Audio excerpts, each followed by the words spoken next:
hesitate. Meetings being live streamed. That's exactly what I wanted to have happen. And I'll move comments over here, minimize this. Look to my right. I will mute this guy over here, this handsome guy wearing this scarf. Good morning, everyone. I don't like this Zoom watermark that it sticks over here. Don't do that to me, Zoom. Let's move these comments a little closer so it's, yeah, that way. Now I'm looking there. That feels about right. Morning, y'all. Let's start this off with the pouring of the tea so that we do this in proper order. I'll show it. Tiger mug, black and white theme today. I got on the call with Mia to check in beforehand, and I was just wearing a black tee, a ringer tee, and I thought, nah, this outfit needs a little more. Does anyone else do that? As soon as my outfits evolve throughout the day, because I pass by a mirror and I'm like, I don't like the way that looks. This needs a je ne sais quoi, a little bit more. So we're going to dive in pretty quickly with Mia because she's got to go at the top of the hour, and then I'm going to stick around and we'll talk about a few of our topics. We've got a few audience suggestions, questions, that kind of thing. So I'll jam on those a little bit too for about a half hour on the backside of this. Before we bring Mia on, I'll share. Mia and I have been working together in the Forge for about. We're heading into our 4th year together. So she's been with us through a lot of this work.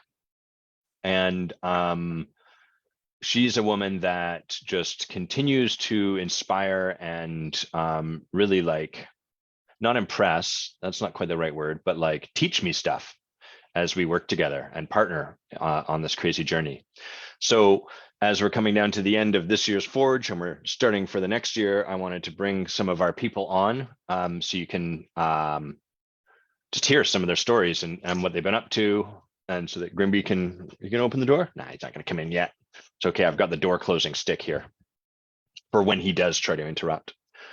So we're gonna talk about kind of, I guess, how Mia and I met. We'll talk about her journey. We'll talk about these years, and I want to get her to share and distinguish a little bit about like what she's seen as she's gone through the kind of like, I guess you could call them tiers of leadership that we work with in the Forge. So Mia, let's start by getting your camera on, getting your, oh, you've sent me a message. Okay, great. Too stressful. Okay, that's fine. Don't worry about it. We don't want you stressed out. Hello. Hola. I'm glad that we both wore black. We're very, I think Maximilian, our friend Maximilian, would say that we're very Berlin-like. You are certainly, I think, with that scarf. Do you think so? Like, I get the sense Berlin might just be people wearing like, in my mind, it's like an abundance of zippers, lots of zippers that are just like a zipper here, like a, to zip up a coat or a jumper. What do you call them? What do you call them in England? I call that a zip, but I don't know what you mean by a zipper. But you mean a coat with a zip? Yeah, we just put PER on a bomber the end jacket. Of it. We'd call it a bomber jacket.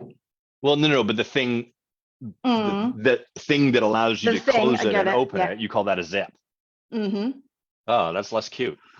We're more familial with our anyhow. So in Berlin, I imagine a lot of zips, unnecessary, like a zipper here maybe, and like probably more leather pants. Ooh. And then like, this might be getting a little Japanese, but like extra belts too, I imagine, just like a garter around, around the thigh or something. Yeah.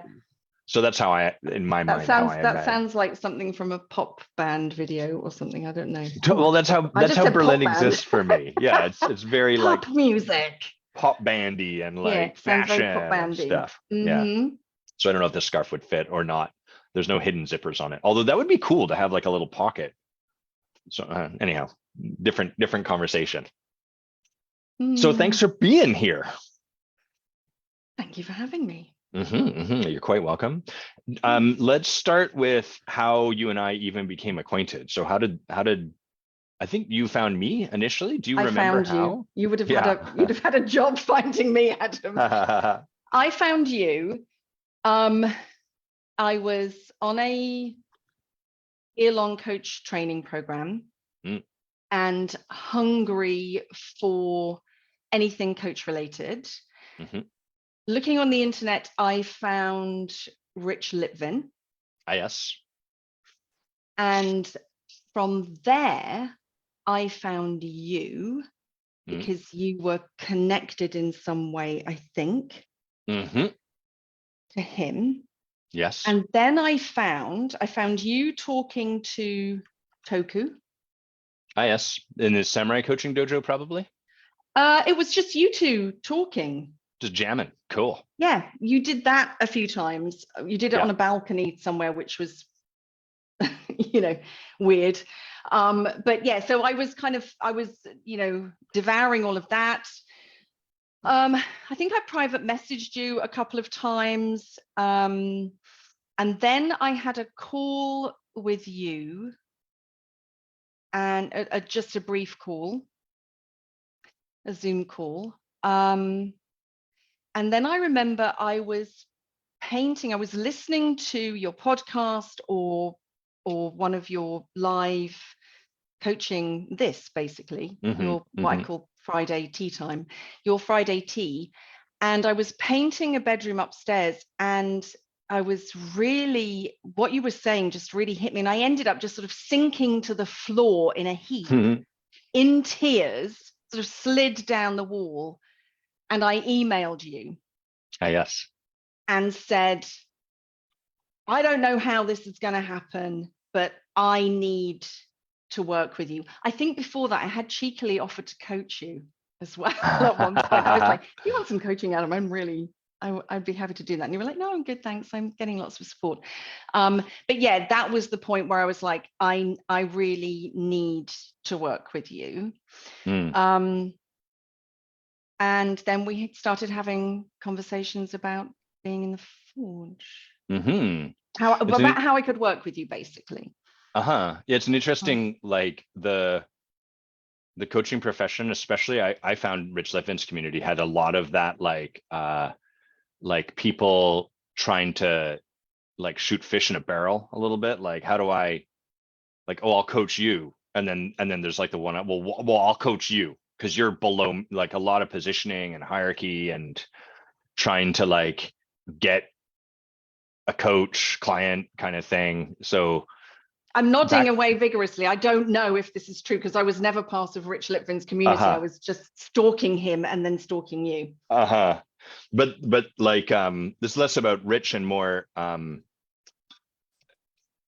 I remember back in the day there I got a lot of those offers, like, hey, how about I coach you to support you to be more blah blah blah about that thing that you shared. And that thing I'd shared, of course, was like my part of my commitment is to like share my work, show our work. And so like, in this moment I'm feeling a little bit ashamed and a little bit like an imposter, and what I get about that, I'd share what I could distinguish from the conversations I'd have with my coach. Like, what I get about that is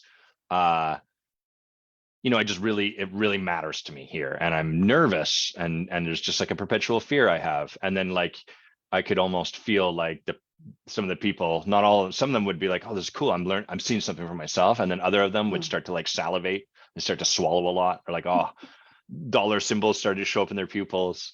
It's like, no, don't slow down with that. When people are sharing authentically, slow down. So anyhow, I think for me, actually, just on that point, it was more about the fact that I wanted to challenge myself. Of course.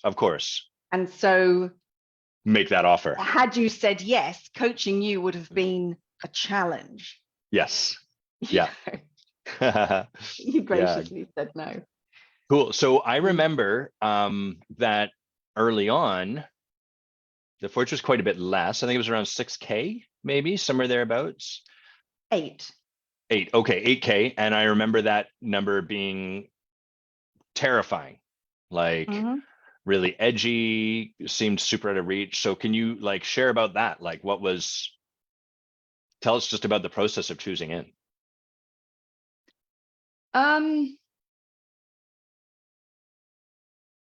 It was too much to spend. It was more than I had available.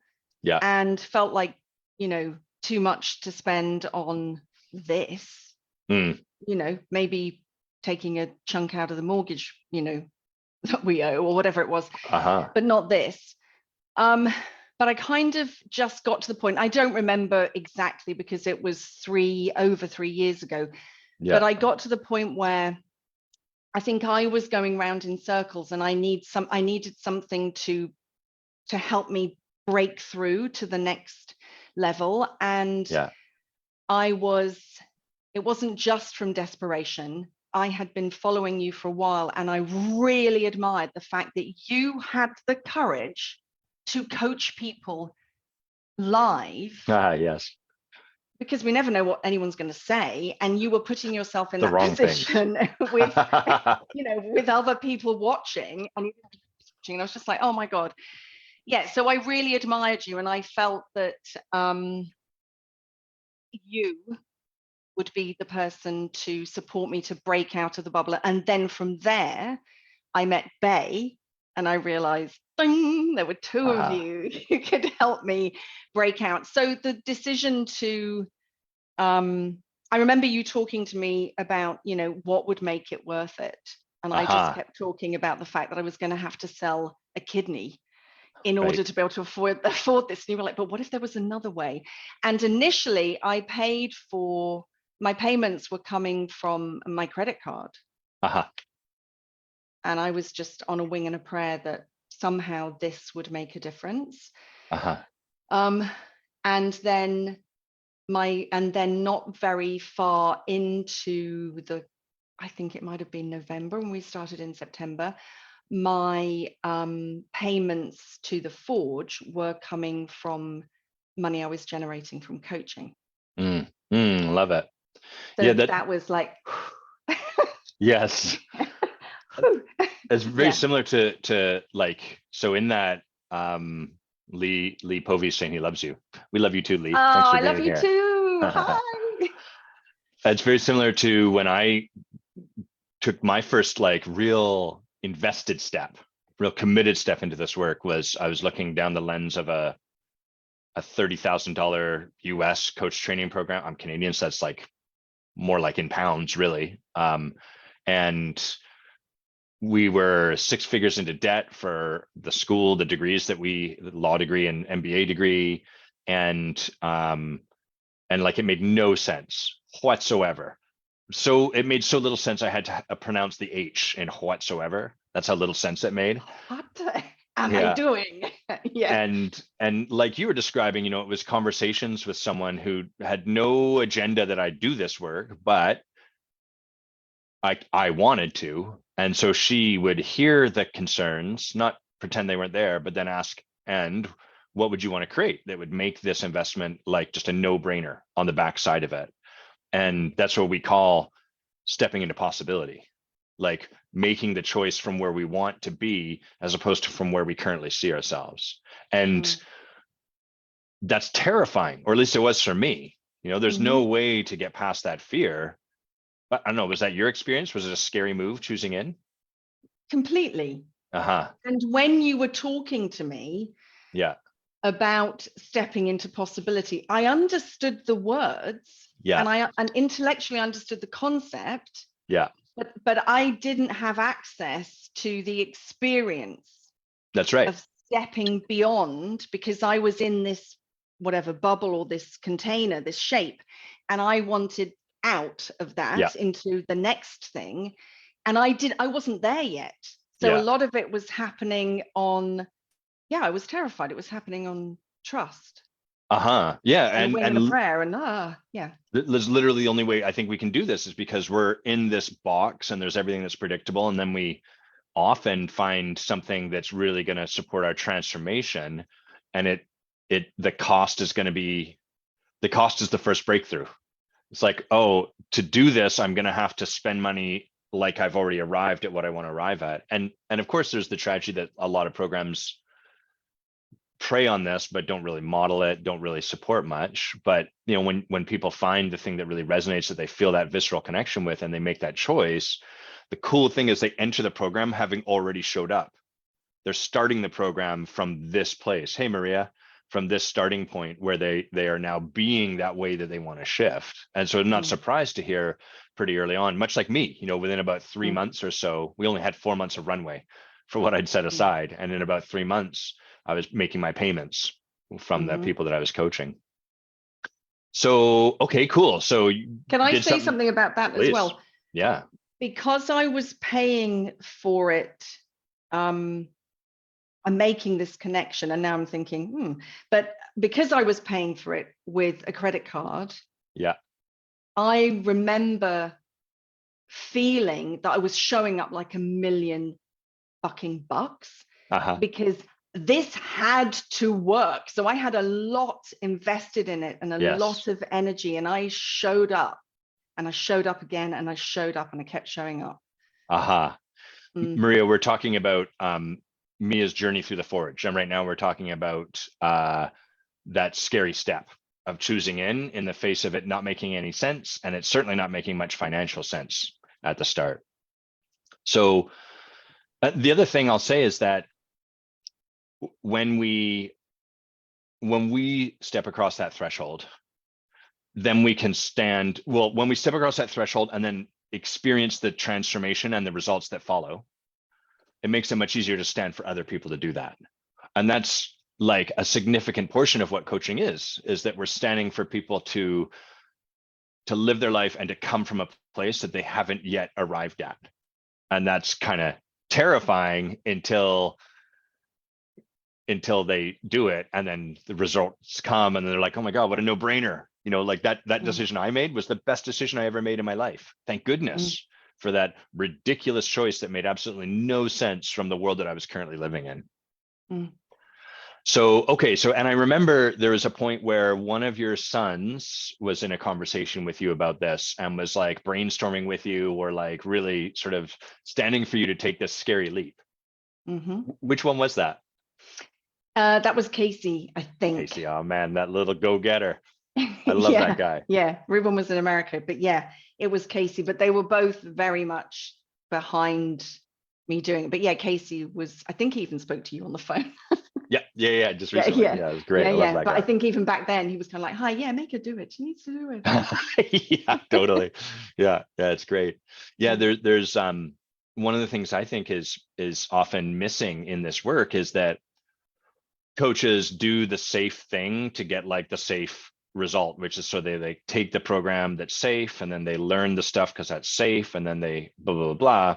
And then they're trying to stand for people to do something out on the edge, to do something that's terrifying without really having gone through that themselves. And we can't, there's no way we can stand for that. At best, from that place, we're trying to convince. We can't genuinely empathize with what someone's feeling. And so then, you know, at best, the person gets that intellectual version of empathy, which we call sympathy. Oh, I can imagine this must be tough for you. It wasn't for me, but for you, this must be tough, but do it anyway. Yeah. And saying, I get it, but the words are hollow. That's right. Yeah. And we feel that, you know, we can feel that at some level in our body. It just doesn't land with the same kind of energetic resonance. So, okay. So obviously you started to create clients or get paid, or, you know, make enough to pay for what you were doing. What else stands out for you about that first year? The things I remember was it was the first year we'd taken on a leadership team. So we had 2 women that were on our leadership team for the first year. And I think that there was 8 people total. Is that right? Yes, there were. I think there were, I want to say there were 12 of us. Ooh, okay, bigger than I thought. I might be lying. 2, you and Bay, then 2 people in the leadership team, and then I think 8 of us. Right. Okay, cool. So 10 total people in the group. So yeah, share just anything that shows up for you about that first year. What did you experience? How did it go? What was it like? I think I joined to make money. Was like, I need the money. Yeah, to make money jewels. because I wasn't making money as a coach, and I loved coaching, still love coaching. Yeah. And money too. And money. And I was like, I really need to make money. I remember feeling very much like I was in like 100% in the wrong room. And like at some point, someone was going to catch me. And kind of go, hey, hang on, how did she get in here? She sucks. I didn't realize everybody that. Was so amazing and had done so many incredible things. So I was a bit awestruck. But by, I would say, pretty much everybody in the group. So I had that experience. I had the experience of people really, I mean, there were people in that group who were making a lot of money through their coaching. And when I got my first, I think it was in October, actually, I got my first paying coaching client. I'd had one paying coaching client outside of the Forge, so before I began. And I got my first one, and I bought a little cake and I put a candle on it, and it was on a beautiful white plate with a gold rim. And I put a picture of it, because everyone said, how are you going to celebrate? Oh my God. Everybody was so pleased for me, which was a really lovely experience. And people who were making so much more money than I was making, I felt they were genuinely pleased for me. And I was really struck by that warmth and genuineness and authenticity. And I felt really encouraged and supported. And very quickly after that, I got another client. And everybody was, clapping me and proud of me and pleased for me again. So that was definitely experience I had. And I felt very, very supported. I really liked being a participant. I could easily be a participant again. It's easier in some ways. Well, maybe, but it was, it didn't feel easy. No, of course not. No, it didn't feel easy. But now what's some of the stuff that felt hard? It felt hard to share in the group. One of the things that I am continuously working on is, fuller self-expression. So it felt difficult to share in the group, not because anybody else was making it difficult, but because it was difficult for me to share. Right. And then because people were doing their job in that group, people would ask me questions. And then I'd be like, she's doing the fuck off gesture for those of you that are don't ask from me North questions. America. Don't ask me questions. So there were different layers of it being challenging. And other people, for me, I didn't have the same sense of true pleasure for other people. I was pleased for not true. I was truly pleased for other people when they got their wins. Yeah. But I also had my survival mechanism showing up and kind of like saying, you're not as good as them. Say that a little louder. You're not as good as them, like whispering in my ear. So I was challenged by what was coming up for me as a member of that group. Yeah. I had a thought and it immediately vanished. So let's not worry about that thought. What Maria's asking, like, how are you marketing for clients? I want to tweak that a little bit. Like, what contributed to you starting to, like, what would you say started to support you to get those clients, to create the results that you were seeking to create in your life, clients or otherwise? I didn't do any marketing. I haven't done any marketing. That is an edge. Because it's about expressing myself and sharing myself that I haven't stepped into yet. But what I did do was I was connecting with people at the beginning of the Forge. I don't remember whether it was suggested that we do this, but we were all hopping on calls with each other and saying, hi, this is who I am. And Sejko, one of the women in the call, in our group, had put a Facebook post out saying, I want to coach, I think it was 50 people. Yes, I remember this. Yeah. And I said, oh, that's such a good idea. May I copy that idea? And she said, yes, of course. Just take what I've written and put your name on it and do it. I don't know where she got it from, whether she made it up herself. I have no idea. But she said, yeah, just do it. So I did it. And that got me into, I was already in lots of action coaching, lots of people, but that got me coaching even more people. And I got a client from that. And the connection I'm making is the support I was getting on this side in the Forge was helping me to work in such a way, because those 50 calls were free. They weren't they weren't, they were just free like all the other calls I'd ever done. But something must have shifted in the way I was working. And this person was like, maybe I was learning to create or elicit more possibility from people. And this person was like, oh, I would really like coaching. And I was like, what? Yes, there's got to be a harder way for me to do this. Yes, yeah. And Can't then I after struggle that, more? I got a referral. I got two clients from that who stayed with me for, one has just finished working with me now. Amazing. 3 years. So 3 years. Incredible. And then another one was a referral and blah, blah, blah. And it's gone from there, but it's all been referrals. And so let's talk, you mentioned survival mechanism. And like that's sort of an ontological concept, and we don't want to spend too much time on that word because it's kind of jargony, but like what did you find challenging maybe about like what we were teaching or training you in as you were learning it? So maybe it's projects, maybe it's just this notion of an essence or a survival mechanism, but what was kind of a bit tough or a bit edgy or hard, or whatever you want to describe it as? Okay. Well, we did something called essence.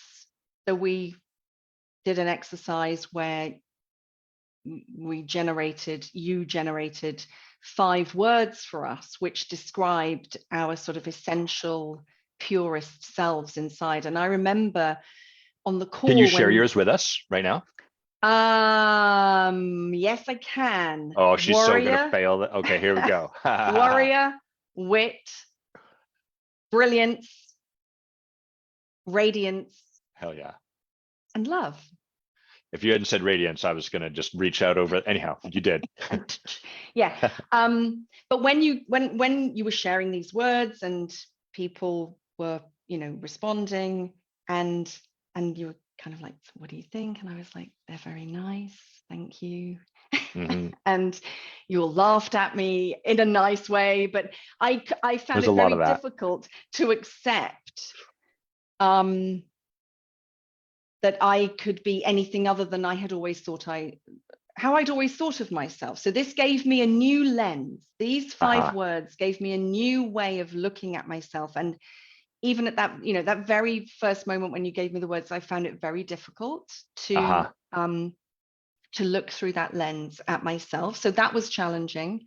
Yeah. Let me speak to that before you go. Keep in mind what you have, but like, it's really interesting because people listening are just going to hear 5 words and they'd be like, oh, what's the big fucking deal? Mia must, or Adam, because I had the same experience, Mia, Adam, whoever, must be a real basket case that those 5 words were so hard to own. But that's because what we're fundamentally doing is reflecting who someone is back to them. And we don't ever get that experience in life. We pretty much never get it. And in fact, part of what makes it so hard for us to get that experience in life is we bat it away. There's no way that who I am is radiance. There's no way that who I am is connection. If you saw what I do on my Friday nights, calling everyone morons, hiding out in my little bunker here, you'd never. And so when we get that experience of ourselves and it's kind of put in front of us, one, it resonates very deeply. Is that the experience you had? Yes. Yeah. Yeah. And something else, you carry on with your 2. 2 is that we can really like, the next thing we do is we try to bat it away, or we're like, there's no way I can live up to that. That's not who I am. We try to dismiss it. We try to diminish it. Oh, I just connect the right people. I'm not, all of these sort of acrobatics we do to sort of not be with our light. So yeah, you were saying. I wanted to skip forward actually to present day. And you just said it's not something that we have reflected to us ordinarily. And what I am finding now is that I get my essences reflected to me on a regular basis. Yes, by people in the forge, but by people who are not in the forge and do not know that I'm doing this work. I get people speaking to me about my, oh gosh, this sounds crazy, but like my inner beauty and who I am and how I show up for them, and how and I am more able now to allow it. Sometimes it's still doing, Right. you know, It's and quite armored right there. yes, but a lot more of it gets in now. Yes. And I'm like, oh. And a lot more of it gets out. You're Yes. expressing more of it too. Yeah. Which is that's such an interesting thing, because people are looking for the answer and the set of steps to follow, and how do I market, or how do I be more effective at this? And the heart and soul of our work, we look at that stuff, of course, like, and you learn even just from the partnership that gets created. Oh, I could ask 50 people to like have a conversation, but then who you're being in each of those conversations is a deeper expression of who you are, and that is magnetic. And I think part of the heart and soul of the Forge is the premise that being around someone who is transformed, who is more fully expressed, who is able to be all of who they are innately, being around someone like that is inherently transformational inherently. And so having those 50 calls with someone like that is going to have a radically different impact in the world than having 50 calls with someone who's actively batting away who they are, and not having stepped through the stuff and all of that. So let's shift to, so still the first year, but at some point you did the crazy thing of saying, I want to come back for another year. I want to join this leadership team, which to Bay and I was like, what are you talking about? We don't even have like a structure for this. So what had you reach that, like, what had you want to take that next step? I could cry right now. It's allowed. Great. I find the work that we do together so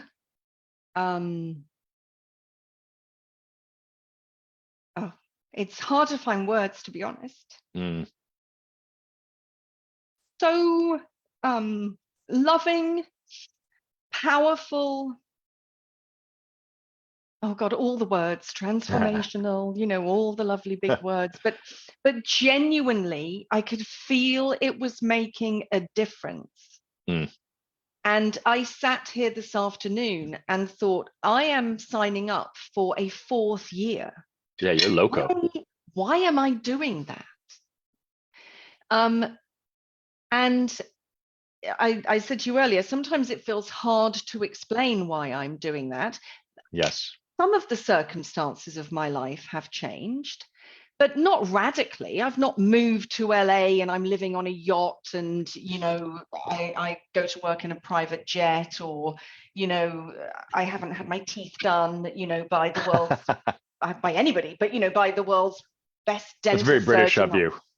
Yeah, but I they haven't take your passport done if you do that. Yeah, all of those very kind of like external things. External things have changed, but it is much more what's happening inside me and the day-to-day experience of life that I have.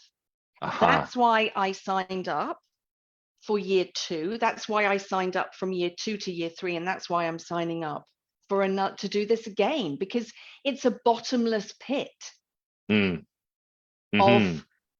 Of discovering myself. So what were you thinking the second year? So for people that don't know, we have like what we call like the participant year, and in the participant year, you're really like starting to see yourself a little bit better, learning how to see other people a little bit more, and like learning some of this. Really, I think of it like a lot of the world operates in this 2-dimensional plane, which is doing. And that's amazing. And we're like, if I rotate the plane up, to get from here to here, I have to move to this dot, and this dot. And then in this work, we're kind of adding a whole new dimension of being. And from that place, that's a little tricky at first. We're training our eyes to see a lot of depth that previously was all flattened. So what did you imagine before you started the second year? What did you imagine working with us and having your leadership developed would be like? And then we'll come to what it actually was like, but start with what you thought it might look like or be like. Well, I had an idea what it would look like because 2 people had been doing it. So I had Heather and Sarah's modeling Example. to Yeah. example, thank you, to follow. So I thought, okay, so I'll run a couple of these, in between project and accountability calls. So there are the main calls, 2 a month, and then in between those, there's a project and accountability call. So I will have the experience to partner with one of my participant leader colleagues and then get feedback in the moment. That was sick making, but the idea of that. And I was prepared to walk across hot coals even if I ran and only 2 footsteps touched those coals. I was prepared to do that in order to learn more about what I was learning about. Does that answer your question? Yeah. And so let me offer one part and we'll see if there's anything else that shows up, but that's a great answer. I find oftentimes we create like the leadership team, wherever we are, Forge, somewhere else, whatever. The leadership team is like the cool, there's prestige, I'll be taken seriously, it'll be nice on my resume, whatever. Being a leader is better than not being a leader, like those other scum buckets, all of that stuff. And we have this idea like, cool, I'm going to get like a document. We don't necessarily think a document, but like a document of things. And it'll be like, to lead, do this and this. And cool, I'll follow that recipe and it'll be great. And then usually people get into it and they discover it's far more confronting.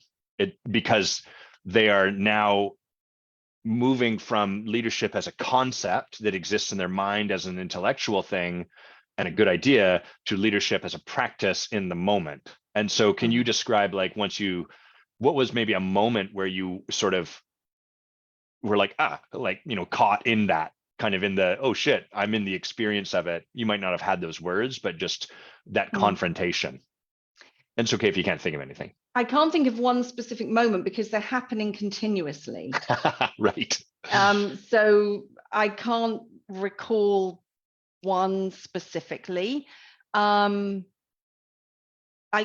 I think recently you asked just before we opened one of the Forge calls, who will deliver, you were talking about, I don't know what it was. Let's say it was Essence. Who will talk about Essence? And I said, oh, I will.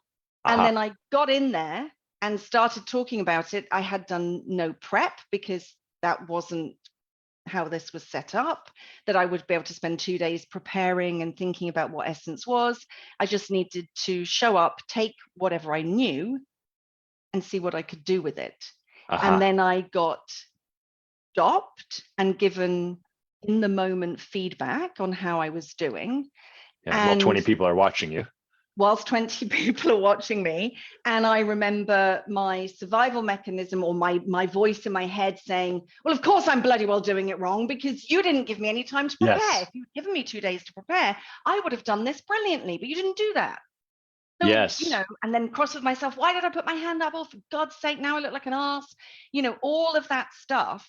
So yes, very confronting. I want to pause if I can, because that's such an important moment where we're practicing leading. Like the voice in my head would be like, fuck you guys. I said yes to this, 0 prep. I'm doing my best. And now you're giving me feedback. Fuck off. Like, just be grateful that I'm practicing. And that's totally justified. It's valid. It's completely reasonable to be there. And that's what's so confronting, I think, in my experience about practicing leadership, is that we're totally justified in staying right where we are. And then there's this opportunity to step into what's next in that moment where we're choosing to set down what we're right about. Yeah. And that is, as I said before, I did remember one incident or instance, but they're happening continuously in the Forge and outside in all areas of my life. It's a daily experience of stepping in and I'm not getting in the moment feedback, although I am. Something happened yesterday when I was with a large group of people and I got in the moment feedback from people that I hadn't asked for, that I didn't want. I had a bunch of reactions to it. I was saying this to you earlier, and I was able now, because I've been in this practice for a little while, I'm now able to almost, it's not this, but it's as if I'm coming up out of myself and I'm able to see more of the moving parts of what's happening and how I'm playing in that scenario. And that gives me so much more, I want to say, like power, ownership, command over myself, and choice. Yeah, I love the way you describe that, because one of the things I think so much of leadership happens in the places we're unaware of, that every human has, where there's no escaping it. And one of the things I see is really common is the belief we're good with feedback, but we're good with the feedback we're willing to receive. We're good with the feedback we agree with. We're good with the feedback about the stuff I already know I need to work on. And it's the stuff that's in our blind spot, where we're leading in the moment and we're like, this group's vibing with me. And then the feedback is like, do you notice that no one's listening and that two people have their eyes down? And what do you notice you're doing? And we're like, I'm engaging the group. Okay, well, it's interesting because, what I notice is who you're being is in your head, disconnected from the blah, blah, blah, blah. That's the feedback we're like, no, that's not accurate. That's the feedback we can't receive. And part of what's so challenging about leadership is we have this dance we're all engaged in, which is like, you can give me this kind of feedback, but don't fucking touch that. And then the leader feels that energetically and is like, I'll give them that feedback, but I'm not going to fucking touch that. And in the Forge, our practice and your practice, as someone in the game now of, we'll come to this in a sec, but in the game of providing that feedback, developing other people's leadership, is to like put that in the space, to step off the diving board and to create, so to speak, a mess with other people. Makes us better at being in a mess. Yes. I mean, I don't know if I should be saying this on your live, but I don't like making a mess. Me neither. You're so prim and proper. Why would you? I know. And, so yeah, I don't like making a mess. And I'm learning to allow myself to risk making a mess. Yes. And then be in the practice of unraveling the mess and taking responsibility for what I created, and then choosing where I want to go from there. And that is practice in capital letters, bold type. Not there yet, never will be, because every time I practice, I pop into a new bubble or a new box, and then there's a new limit and a new edge, and then I do another little bit of practice and I pop into the next one. So there's always an edge. So I'm always practicing in bold type. Yes, I love it. And running away as well, lots. Right. One of the things I think is so cool about this work is I liken it a bit to imposter syndrome, where imposter syndrome is like, I'm afraid that something will happen, like people think I'm dumb, I'll look stupid. And then what we do to deal with that problem, which is ultimately a fundamental lack of trust in ourselves, sometimes rejection on other people. It's not that I'm worried about me, it's that I'm worried about them thinking something about me. Yeah, you're worried about you. From that fundamental lack of trust, we prepare. So we try to get all of the stuff ready so that the mistake won't happen. And what we're intentionally stepping into in this container is getting to that point where things went the way we're afraid they would go. And as we do it the way you described, as you practice with that, you learn, I'm okay in the mess. Like you learn to navigate the mess. And that, to me, is what creates deep, deep trust in ourselves, because we no longer need all that preparation. We learn, I can clean anything up. I can be responsible and return things to a state that's balanced. And I can navigate all that. I can be with all that stuff. And then we don't have to be going into life preparing for everything. We can just go into life as we are and meet life as we are in the moment. And for me, there's so much freedom in that. Well, this is the thing, Adam. This is why I'm joining for a fourth year. And I genuinely believe I wouldn't I wouldn't care where I went, whether I was a senior leadership member or I was cleaning the loos. I don't really care. That's the 5th year.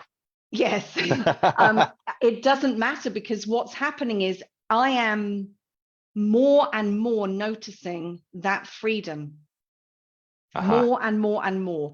And weirdly, actually, the forge is the scariest place for me to play, because actually I'm seeing myself living and breathing this work in lots of many ways. I've shared with you and Bay 1,000 times, like this happened and then that happened, you know, with this freedom and sense of command, and not in a control, like I need to know where are the toilets, where are the exits. That's right. That's how I like, yes. I took toilet paper to Costa Rica with me. I like to be in control. And if I can practice this work seriously, I would invite anyone else to do it, because I am a massive control freak, and I'm learning to have this amazing sense of freedom. It's lovely. It's like being on a drug. It's at its best, being a little crazy. Its best moments. Yeah, a little crazy about life. Mm-hmm. Okay, I just want to read what Cindy and Andrew wrote here. Cindy says, Mia, Adam, what a great Friday Live. Love hearing your experience through the different years of the Forge, Mia. Hello. And Andrew says, the Forge is just one big confrontational experience, and that's the draw to it. And then he's sort of joking, but also kind of right. Yeah. And he says, what I've noticed about it, though, is that it all contributes to creating deeper relationships. That's truly been the coolest thing about the experience. And this is the hard part about coaching and leadership in general, is that fundamentally what that work is about creating deep relationship with people. Because if we can create a really deep, powerful relationship with someone, we can say almost anything and we can clean it up and we can come back to a really powerful relationship. The reason that's challenging is because we have a hard time trusting that that is enough. And instead we want, like, what are the steps? And the reason we want the steps are because we don't actually know how to create a powerful enough relationship. So when things go awry, we need the steps to right them. So we're not trusting in ourselves, the other person, the relationship, the power of all of it. And so I love that comment, and Andrew, it really is like at the heart of this is creating powerful relationship with people. The rest flows. And we do a bunch of learning and teaching and all that stuff too. Let's talk about your 3rd year. And then I want to talk about some of the retreats, because have you been on retreats with us 3 times now? I guess twice, because we had a COVID year. Yeah. So I have been on 3. Yeah. So let's talk about this year first, this 3rd year. So what's been different for you about the 3rd year of leadership, or the 3rd year of the Forge, 2nd year of leadership, I guess, from the last year? Well, I think the remit, the only thing, it feels like, the only bone you threw our way was, you're going to learn, your job is to cause leadership. Great. That's just one nice, neat sentence. Sweet, that's a nice soundbite. Yeah, great. That's perfect. We didn't necessarily get much more than that. I mean, I'm kind of kidding, but I'm kind of not. And so the experience has been to continuously, I think I said this to Andrew in a post, but I'm continuously being put at choice in the 3rd year. Say more about that. Give us an example so people know what that means. So if I message you and with a whole pile of stuff, this has happened and I don't know what to do, and I want you to give me the answer, you don't give me the answer. You put the power and the opportunity to trust myself back to me. You give that back to me. I've handed it to you and I'm like, tell me what to do. And sometimes I'm kind of canny and clever, and I'll wrap it up in such a way that I'm thinking I'm going to trick you into telling me the answer. I did that today and you didn't. I don't know if you noticed that you didn't. Yeah, I did. I got all those messages when I woke up. I'm like, nah. Yeah, exactly. And I knew you were going, nah. But it's always worth a try. that I might get what I want from you. And so you hand my power back to me. And how do I Bay, do that? How do we do that? You and Bay and my colleagues, Anna, Aaron, and Ali, hand it back by acknowledging where I'm at, getting me, and loving me and asking me what I see. What do I see to do? Doesn't sound incredibly complicated or, but it's actually challenging to keep handing back to someone who's desperately asking you to give them, and I would say that's true of all of us. We're all, maybe not you and Bay, obviously, but, should see the conversations with my coach. yeah, exactly. It just happens somewhere else, kind of like, give me the answer. And to remain centered and to hand my power and my chance to trust myself back to me. Sometimes when I'm really sad and sometimes when I'm loathing you, I'm cross with you or cross with Anna or cross with Ali or Bay or, Aaron. And you will hand my power and my opportunity to trust myself. And I say opportunity to trust myself because trust doesn't mean I know the freaking answer. It means I don't know the bloody answer. It's a leap. It's a leap off the edge of the cliff. I don't know what's going to happen or what's down there. And you hand it back to me. That's how it works. And I sometimes don't like it. I often, sometimes don't like it. And I am growing as a result of you not taking the power away that I desperately want to give you. Beautifully put. And it's so, like, I want to share from this side, and I know you are now in the practice of standing the same way with other people because you're practicing leading with others. It's so challenging because when someone is desperately like, give me the answer, on the other side, what's happening is like, I just want to give them the answer. Either because we're human and we're sick of this. Oh my God, Mia's sad again, or Mia's fuck, give me that thing.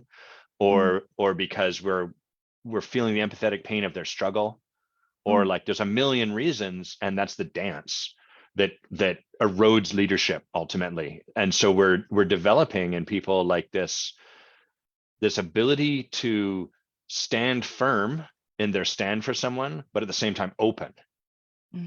As opposed to, I'm open, but as soon as you come to me and you're having emotions or whatever, I collapse and come over and love you. And don't worry, we'll do this for you.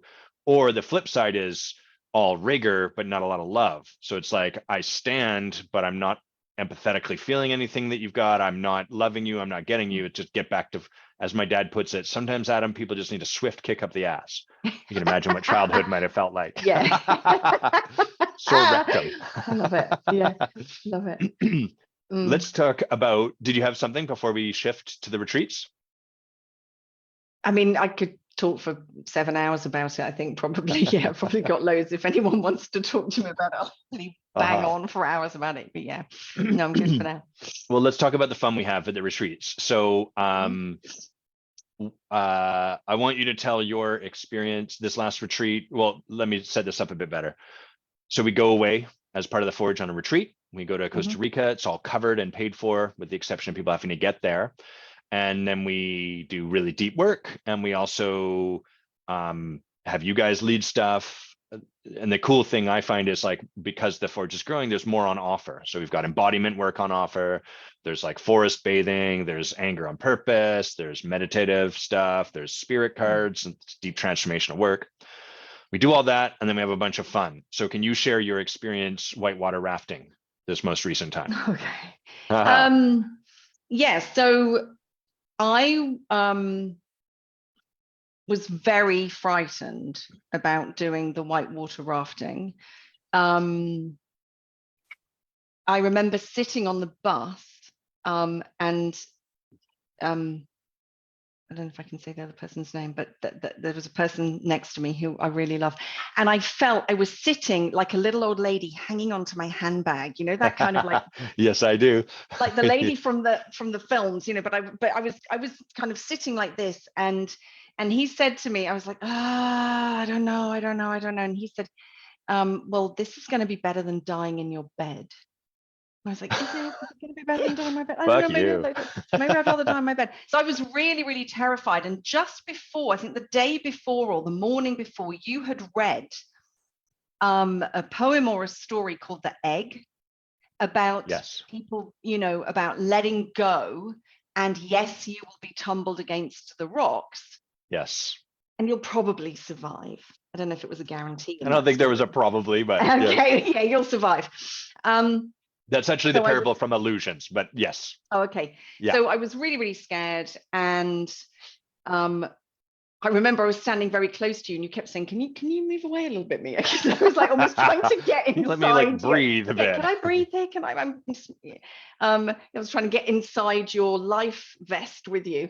And of course, I was terrified.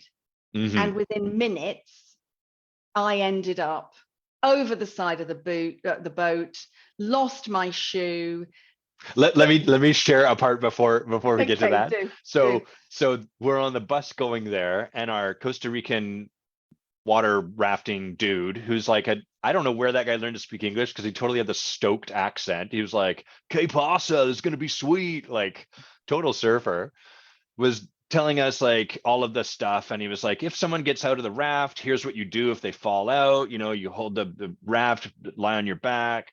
And I was listening to this kind of like when you go for your first time kayaking, and they're like, if you flip back up, but that never really happens because you're in like a smooth water. So I'm like, okay, that's fine, but that's going to happen like once a trip out of 500 people, maybe. So that's what I'm thinking. I don't know how you're feeling about it, but anyhow, then we get into the raft, and then now please carry on with your story. So you're 5 minutes in, if that. Felt wild. I mean, it was not fucking around. No, it wasn't a Disney, you know, trip adventure thing. It was like, oh my God, this really is a wild, mad river. And they were all very gung ho. They were like, yeah, come on, get in. And I was like, and yes, within minutes, I don't think it was even 5 minutes, Barely. I went in. It happened. It felt like it happened in slow motion. Immediately launched out. Yeah, you know, in a film where you see the person, you see the vision of the water as they've gone under the water. It's all obviously done very safely in a film. This was happening in real life, and I could see the light, and I could see all the bubbles, and my feet were caught. They were smashed against the rock and caught. It felt like under the boat and the rock, and my hand was trapped. And then I was hoiked out of the water by that lovely man who I then wanted. Yes, I then wanted to marry him, because I'd obviously had this amazing experience, and I was in shock, and I was like, I want to marry him. And it's quite an aphrodisiac, those guys' jobs. Yes. Yeah. Combined with the fear and the having your life rescued. Yes. And then he pulled me back, popped me into back into the boat, miraculously found my shoe, fished my shoe from somewhere. I didn't care about the shoe. And I've only just gotten rid of the blood blister on my hand. And so then it was kind of like, and we're off again. And I remember he was like, are you okay? And I was like, I can't move my hand. And I remember you looking like this. Yes. Yeah. Yeah. Completely terrified. Yes. But the amazing thing was that within, I don't know what it was, 5-10 minutes, I don't know, a period of time, but not all that long, I suddenly had this incredible freedom, because the scary thing had happened. And I am so glad that I went in. Because had I not gone in, I think I would have spent the whole journey scared. And that brings me back to the forge. I spend a lot of my time in the forge trying not to step in, not to fall in. And when I do fall in and I survive, there's a freedom in that. Yes. Yeah. Yeah. Beautifully put. And I remember having concern, right? I'm like, oh my God, because you and I were in the We've same lost raft. one of them. Well, I was not so worried about that, but I was worried you were going to have a terrible time, and I could see the look on your face. And our guide was very good. He was like, "Are you all right? You all right?" And he was like, "You're all right." And then we all touched high five oars, and I'm like, "This guy's fucking crazy," but I'm kind of liking it.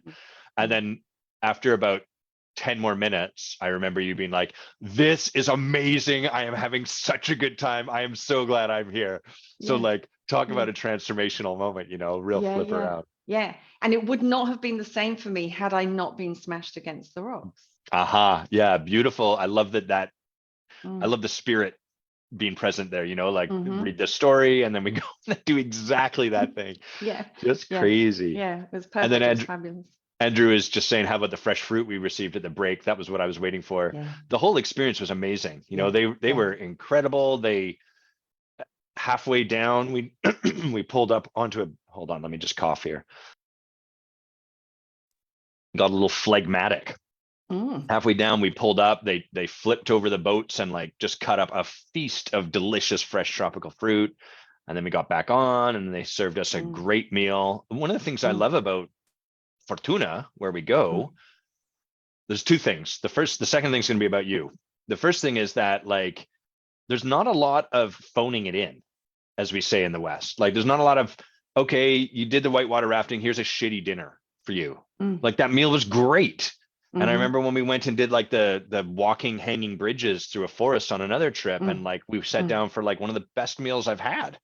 It's like, wow, you could have easily just given me shitty food here and I would have still kind of been okay. And something you have neglected to mention, sir, is that when we got out of the boats, before we got back into the minibuses, there were bottles of water, lovely, but pink and lilac towels that smelt like heaven. The fragrance, I was like, what have they washed these in? Like angels' tears. It was like, oh my God. And they were pink and they were warm and they were lovely. And it was like, oh my God, the towels. Details. The towels. The second thing I love about Fortuna is that the first time we went, obviously it's Costa Rica and everyone speaks Spanish, but you bartered your way to lower cost souvenirs entirely in Portuguese. Yes. And they understood enough, I think. We had they were just intimidated. Yes, probably. Aaron this woman's got warriors essence. I'm a little was standing next to me, like, what just happened? Where did that come from? And I was like, blah, blah, blah, blah, blah, blah, blah. I was like, great, I got the rug. Amazing. Yeah. I think he won too, though. He won as well, the man I bought the rug from. Yeah. The retreats are like everything else in the Forge, terrifying, confronting, and utterly fabulous and not to be missed. We're at the top of the hour. I know that you need to get going. So last thoughts, like anything, there's the obvious answer to this question, which is just do it. But like for people that are on the fence or that are considering, or that this is their first conversation, the first time they're hearing about something like the Forge, like anything you would share.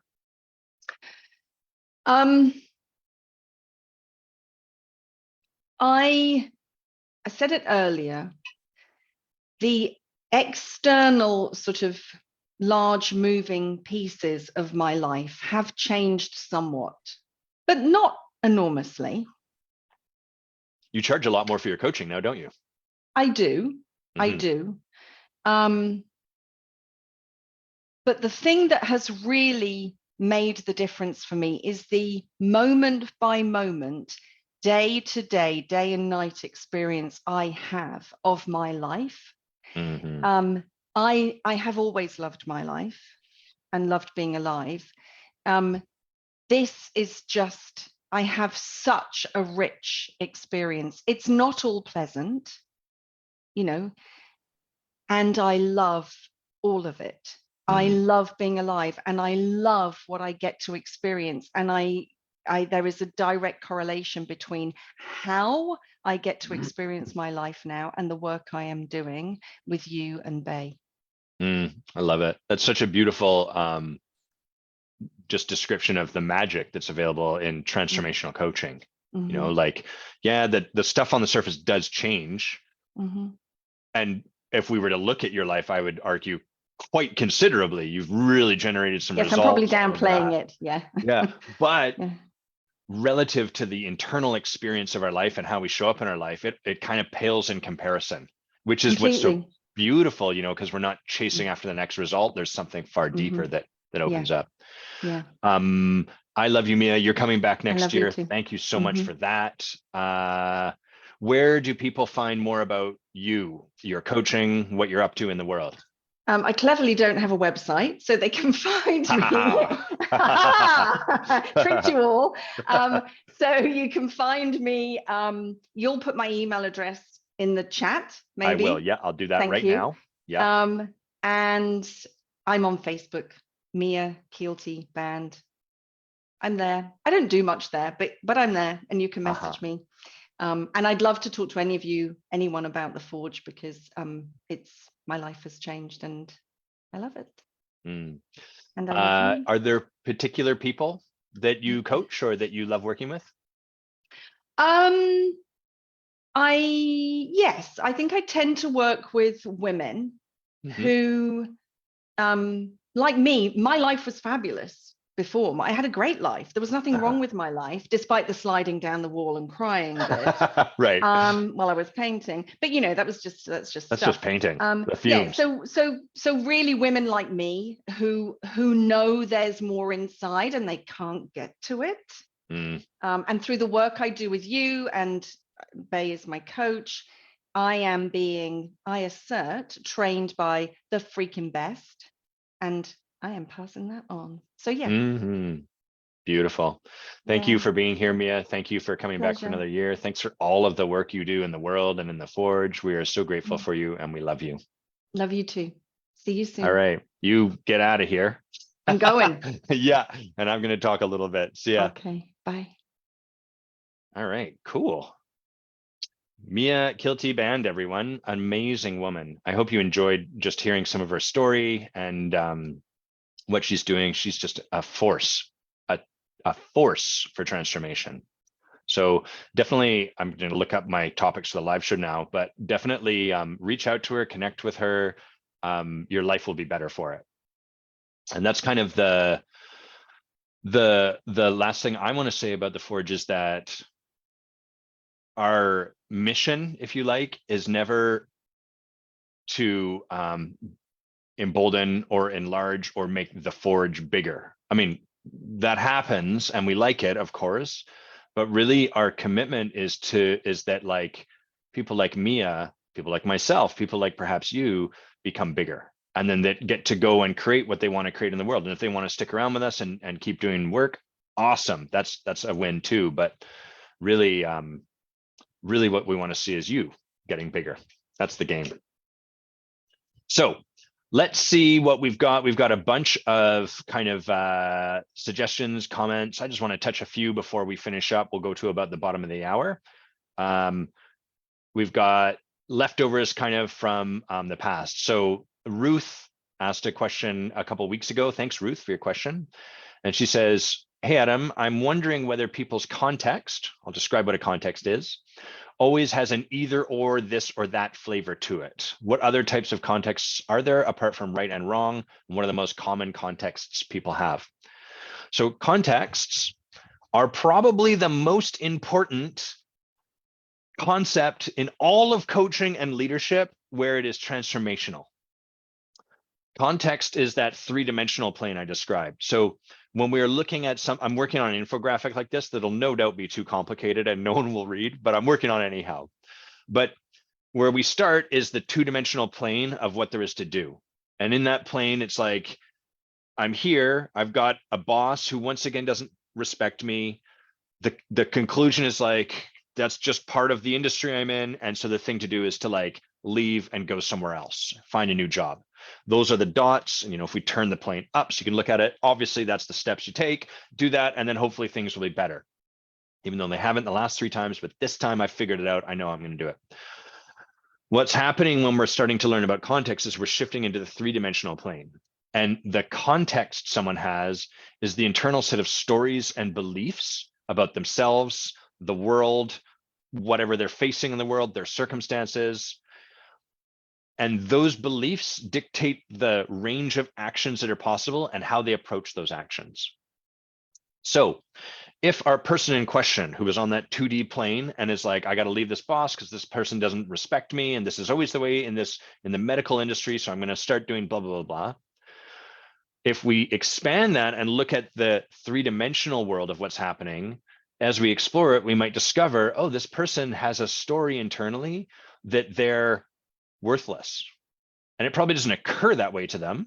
It probably occurs a little bit more like, people just don't respect me. And I need to earn accreditation so that then people will take me seriously. And if I just do this a little bit more, and even though people should respect me more, it all occurs very reasoned and reasonable and thought out and kind of obscured from the truth, because the truth is very simple. Fundamentally, on some level, there is a I'm not worth it.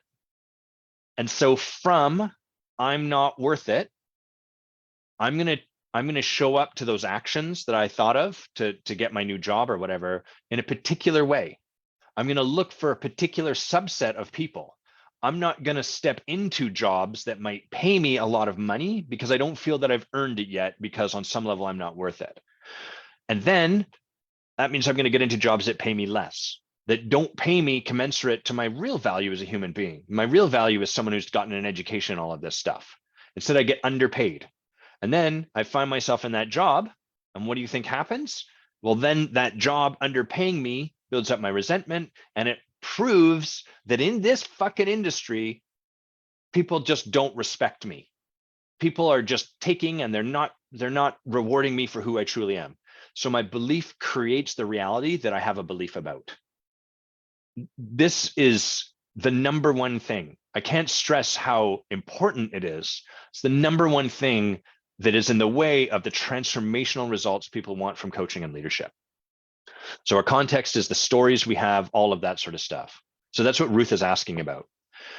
And often our contexts have a particular shape to them. She's asking, like, do they always have kind of an either or? So an either or, an example of that would be, I like to use the example of lawyers because that's kind of my background before this work. And often in the legal industry, there is a belief that you can either work a lot of hours, sacrifice your personal life, and have a lot of money and repute, or you can set aside needing that money and repute, be okay with where you're at. Hey, Kevin. Ooh, 11:11 and 1 hour and 11 minutes into your live after Kevin joined. Man, spirit guides are speaking. That's cool. Thanks for presencing that for us. Either I can have that money and repute, or I can have the personal life that I want, and I can work reasonable hours, but I'm not going to make much money, and I'm not going to be very reputable. I'm not going to have the fame that I wish as a lawyer. So that is the belief. And like I just described, those lawyers are they're going to dismiss the job, or even not even try to figure out how to create the job that would allow them to have it all. Instead, they're going to push themselves into one or the other. And they're going to find ways to, like, be okay with not getting the thing they want. I'm okay with the fact that I have to sacrifice my family life, or I'm okay with the fact that I don't make as much money. That is all a function of a context, because in transformational work, we believe we stand for the belief that you can have whatever you want. It is possible to have all the money and to work less hours. It might require some work. You might have to break up this context. So to Ruth's question, do all contexts always have that either or kind of nature to them? No, not all of them. For example, the context I'm worthless isn't an either or. The context like people are assholes, that's not an either or. The context people are always out to get you, that's not an either or. There's no such thing as a free lunch. I heard that a lot from my dad growing up. And what that context did is it made my dad and me very reliable to never get taken advantage of. Because anytime someone is like, hey, I'm Prince Ebo from Nigeria, and it just so happens that there's an $8 billion inheritance waiting for you, I'm like, that sounds like a crock of bullshit. There's no such thing as a free lunch. There's no such thing like this, and I dismiss it. The cost of that context is that I never get to experience a free lunch. No matter what, people show up and they're kind of like, when they've got something on offer that might be genuinely like a generous offer, I am rude to them. Not these days. I've done a lot of work around this to shift this up because I want to be someone that offers a free lunch too. Instead, they come up and I am cynical and skeptical and I am dismissive of them. And I look at them cockeyed and I'm like, yeah, what's your game? And if you're coming to someone to be generous and they're responding with the energy of like, what are you trying to get out of it? What's your game? Eventually you're going to be like, well, fuck you. I'll give this to the person that's actually grateful for what I'm offering. So those are contexts that don't have an either or to them, but still are contexts. And a tremendous amount of the context that we will run into when we're supporting people to develop into a transformational way of being, a transformational result, a tremendous amount of them will come up against a context that has something pitted against something else, the either or. Sometimes I call this the secret hope, sorry, not the secret hope, the noble sacrifice. The noble sacrifice is where you're like, either this or that, and nobly, I'm willing to sacrifice this for this. I will sacrifice making that money for my family. And we kind of like, we get empowered in it. We kind of make it like, we feel proud of ourselves, which is not a bad thing. It's good to feel proud of yourself. But what we don't realize is that that sacrifice isn't even necessary. And then the great irony here is that we do that and then we turn to other people and we're like, let me teach you how to live your life like me. And then what we teach those people is how to live better and better inside the box of the context that they have, just like we have. Let me teach you how to become okay with giving up money so that you can be truly happy with what you're capable of getting and nothing more. That's ultimately what happens. So Riz's final part of the question is, what other contexts are there apart from right and wrong? And what are the most common contexts? So I'll just come up with some examples I encounter a lot. I often encounter worthless. I often encounter with my people, because they're like me, I encounter a lot of people are stupid, or the context like people are either smart or dumb. And so the game in life is to eliminate the dumb people. But of course, eventually then you have this group of people and you're going to divide them into smart and dumb and them. And it becomes a process of winnowing down until all that's left is you. That's very lonely. A huge context that I encounter all the time because it is so perpetuated in the name of good, but actually limits people and diminishes them, is the context of introvert and extrovert, introversion versus extroversion. And I would assert those are just two survival mechanisms of someone who is fundamentally connection. So that's a big one I see. Another really common context is they'll take me seriously when, or I need this. I need accreditation so that I'll have credibility, so that people will take me seriously, so that I can do this. So that context is kind of like, until this, not this. And what that of course does is the game of your life is I'm not yet ready. That's what that context is. I'm not yet ready. And you're always getting better at playing within the context you're playing within. So if the game of that is I'm not yet ready and I need something else before I'm ready, you'll get that something else, but then you're going to find yourself back inside the box of I'm not yet ready. And this is why so many coaches fall away in this profession, is because they start out and they're like, I'm not yet ready, I need accreditation. They get the accreditation and they're not, I'm not yet ready, I need this course to teach me this. I'm not yet ready, I need blah. And this can be a bit frustrating for them when they come into the Forge, because rather than give them one more piece of that catnip that will like, maybe then I'll be ready, we stand for them to go out into the world and practice before they're ready. That's really what Mia was describing at the start of this call. Was what made a difference in terms of her coaching practice was not yet one more trick or tool or accreditation or certification or whatever that got her ready. It was for us to really stand for her to like go out and start supporting people. No more, I'm not yet ready. And what that is that's her taking an action outside of her box. And as you do that, the box dissolves.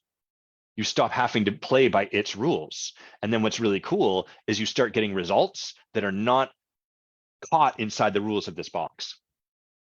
So those are some really common contexts that I see. Great question, Ruth. Oh, hello, Emily Riley. Hello, Angela. Andrew's volunteered some. I like these. Let me see. Andrew says, another one is, if I work really hard, I'll finally have joy, peace, and ease. That is a hilarious one. I love that one. So the way that context shows up, it's so true. Thanks for providing that, Andrew.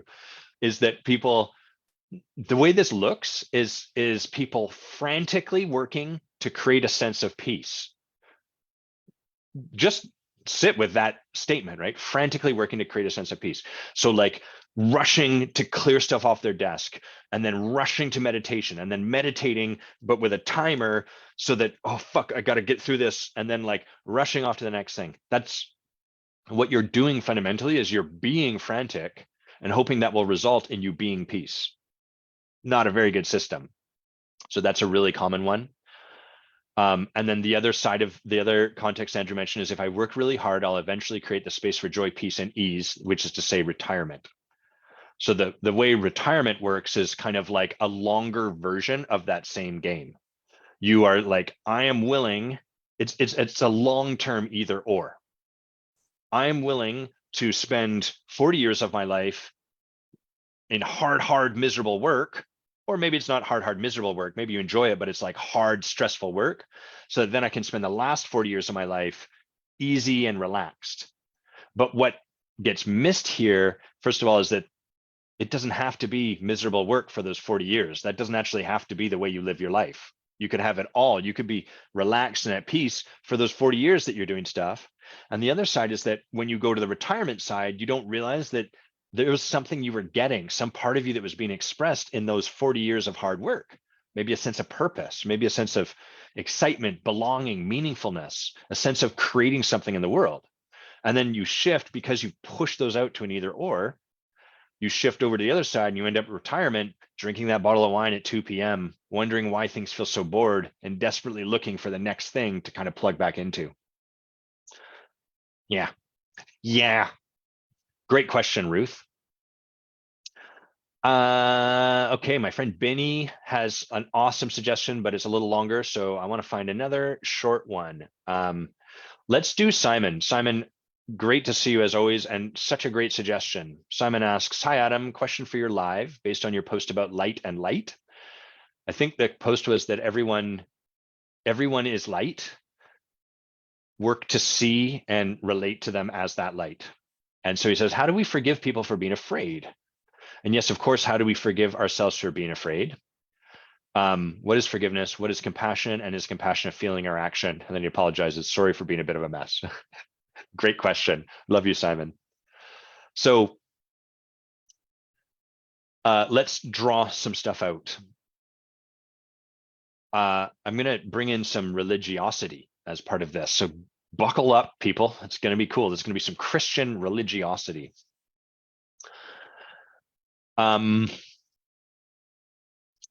Fear is just a natural part of ourselves. And what fear does to us is it makes us linear. It draws our energy inwards. It makes our energy contracted. It has our focus become entirely on ourselves. And it narrows the set of options that we have available down to two. Those options are like being in a wagon rut in the ground. You can go forward or you can go backwards. And for what it's worth, most of us, I think it was maybe Henry David Thoreau who said, most humans are living lives of quiet desperation. And that's a bit bleak. But what I think he's pointing to is that what most of us do by our very nature, humans are risk averse. That's how we became the dominant species on this planet, is because we became very wise and good at recognizing risk and avoiding it. Better to sort of assume that set of shape of trees is maybe a tiger and avoid it, than to like be like, that shape of trees might be abundance of food and then get eaten by a tiger. So we're risk averse, which means we are fear averse. And what that lends to happening is that what we are more inclined to do in our life is construct our lives so as to avoid our fears rather than to construct our lives to go after what we want. And so we tend to create lives that are a reflection of our fears. They're like the funhouse mirror reflection of our fears. I'm afraid I'm going to be poor, so I'm going to create my life in such a way that I never will be poor. So I'll become very good at making money. And then I get to a point where I have tons of money. I never have to worry about being poor, except that's all you do. Your whole life is defined by your fear of being poor. And you can't leave your fear that way. It's like trying to drive your car and staring at the ditch to avoid the ditch. You won't drive into the ditch, but you're constantly driving around the ditch because that's where you're looking. We go where we look. So we have our fear, and fear naturally will get us, and all of us will get hooked, and our fear becomes about small things that don't really matter. Like someone, when I say, did you know that blah, blah, blah, and someone goes, I'm not so sure about that. And that hits me in my fear because I'm like, fuck, I might look stupid right now. I'm not conscious of that, but that happens. And then from my fear, I do the linear, self-centered, contracted thing that I'm reliable to do. I either put myself down or I do the flip side, which is put them down. You're dumb. I'm going to condescend. I'm going to belittle their point, maybe their intellect, whatever, bring them down. And then at least I'm above them in the hierarchy of smarts, and my fear doesn't get impinged upon anymore. So we could lay this out far, far more. But the important thing to recognize here is that when we get afraid, we do this sort of stuff, and our fear can often be hurtful.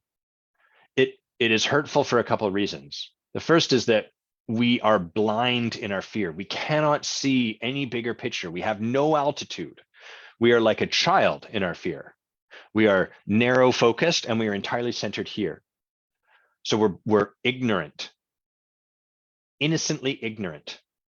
And the second thing is that we're going to hurt people sometimes from our fear, because if all I can look at is here and what needs to happen to make this bad feeling go away, and I'm blind, of course I'm going to hurt people sometimes, like a bull in a china shop. And so Simon's question comes to the heart of this. Oh, here's the part where I want to bring in some Christianity, I guess. My belief is that what I've just described, that is what Satan is a metaphor for. I don't hold that Satan is this demon out there muddling in our minds, working to condemn us to do all this. I believe that Satan is a metaphor for the nature of our fear and how our fear is contagious and how our fear has us do harm to people innocently. We don't even realize it. And furthermore, when someone does say, fuck you, that felt bad, because we're still in our fear, we then double down on it. We entrench further in our fear and fuck you, idiot. I don't have time for morons that can't handle feedback, right? So I double down on this and I cause more harm and more fear. That's more of Satan's work, the metaphor of Satan. You're free to have your own opinion, but that's how I hold the metaphor of Satan. So at the heart of this question that Simon's asking, it's a great question.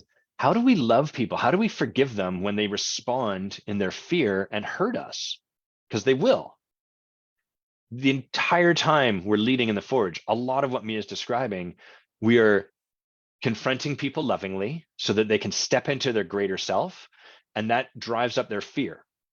And then from their fear, they get mean, they get nasty, they disappear, they ghost, they flop, they do whatever they do from their fear, and that triggers us. It's triggering to be around people that are afraid. Being with someone who is confronted is confronting by its very nature. So how do we forgive these people? You know, when someone does something from their fear and it lands on us, it hurts us, how do we find our way back to love?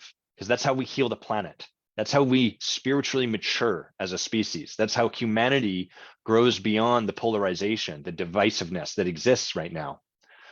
All of this right, left, Democrat, Republican, despots, all of that is fear-based. It's all rooted in scarcity thinking and a concern that if, I'm not even going to get into it, it's too big of a topic and it's not that fun. So the way that we find our way back to love is there's a set of steps. The first and most important one is to notice that we've gotten afraid, that someone hooked us. And that in itself is a lifetime of work. I don't mean to dissuade you from it. What I mean is to give yourself a tremendous amount of grace from it, because it is something you practice over and over and over. Because when we are afraid, we are resistant to acknowledging that we're afraid. You may have noticed this if you ever said to someone, you seem really afraid. And they're like, no, I'm not. It's a guaranteed response. So we have to kind of go first. We have to acknowledge, oh, fuck, they hooked me. There's something here that got me. I'm afraid in this moment. There's a part of me that's afraid. And we have to like bring our love to that fear. The way you bring love to something is first you see it. You be willing to see it without needing it to change. I'm afraid, and I'm going to let myself be afraid, and I'm going to let that be okay, and I'm going to breathe. Maybe I'm going to hold myself or hug myself or just let myself be in fear. And from there, we can have compassion for ourselves. It's okay. It's okay that I want to tell this person to fuck right off and describe the 38 different kinds of moron that they are. That's my fear. That's the first step. And if we start to practice that, we are going to learn to have far more compassion for the world because we are having compassion for ourselves. We are recognizing what's going on in the moment to the best of our ability, and then we are loving ourselves in that place. And then the way to bring that to that other, well, there's one more part I want to share, which is oftentimes what happens is people get afraid, they're unaware of it, and then they do something from their fear, and then they come to an awareness a day, a week, an hour, however long later, and then they hate the shit out of themselves for how they showed up. They judge themselves tremendously. Fuck you, Adam. How could you do that? You're always calling people morons. Aren't you trying to be something different? Don't you, all of that stuff. So that's the moment where it's hardest to bring love. We're judging ourselves. You shouldn't have done that. And our access to love comes from really getting in our heart and soul, I couldn't have done any differently. In that moment, I was innocent. It doesn't mean I didn't cause harm. It doesn't mean I don't need to clean up, but I couldn't have made a different choice.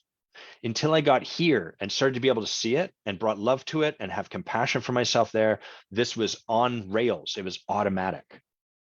So can I love myself? Can I acknowledge there's a part of me that gets afraid and that judges people, and it's okay. You didn't mean to do that. That's not what you would do from choice, Adam, but that's what showed up because you got afraid. So that's the heart of compassion. And that's the heart of ontological work, transformational work, is coming back to a place where we recognize you are fundamentally good and you are fundamentally innocent. It doesn't mean that you want to keep doing that same stuff, but that's okay. Fundamentally innocent and good, recognizing yourself as those qualities doesn't mean you just then go and rob a bank and use this to get off the hook. And you're not going to do that anyhow. You don't have to worry. It just means that you are giving yourself grace, the grace of God. This, metaphorically, is what God is the recognition that we are fundamentally innocent and fundamentally good, and holding ourselves in that grace, forgiving ourselves from that place. I wouldn't have done it if I could see, but I couldn't see. And so I had no choice. As you do this work here, as you bring this work home here, it becomes easier to do with other people. Other people is like the next level because they're not inside. For some people, it's harder to forgive ourselves. You get to practice where you practice. Ideally, practice in both places, because if you practice holding them with forgiveness this way, you will better be able to do the same with yourself. If you practice holding yourself with forgiveness this way, you will better be able to hold them that way. So that's how we forgive people for being afraid. As we bring it home, we recognize it, we acknowledge our fear to the best of our ability. And it's okay if you can only acknowledge it 2 weeks later, because next time maybe it'll be 13 days, and then it'll be 1 week later, and then an hour later. And then in the moment, you recognize it and are willing to love yourself. And that's where change can really happen.